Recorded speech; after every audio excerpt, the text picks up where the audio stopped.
I have a learning disability, dyslexia.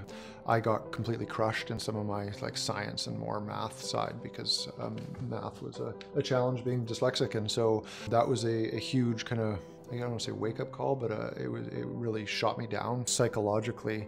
You kind of just had to take that confidence and put yourself out there and try something different. I had to change some of my expectations. The standardized testing that they use to get into certain grad programs or into med school or into law school, the way they're set up was really challenging. And so my expectations of what I could achieve in those exams had to change. Actually, some of my strategies of what I wanted to do in university changed as well. So I started to explore different majors. I started to look at different programs. I started to really look at what the university had to offer.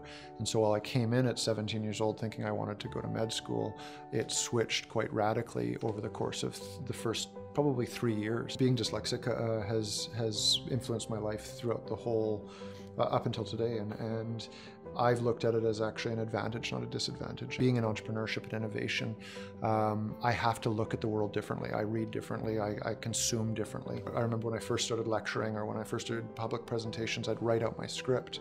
And because being dyslexic, I read in a different way, I'd jump around and then I'd get stressed out, I'd get all red and I'm like, oh, this is garbage. Some key professors throughout my years that really stood out as really helped. Some didn't, some really did. So it was finding that network that really helped, and I was quite active in asking my professors, what's the best way to study for this?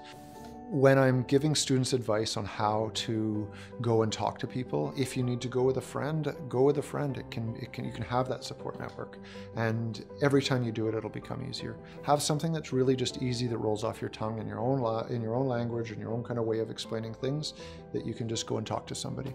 And once you start, you'll realize that a lot of people are willing to help.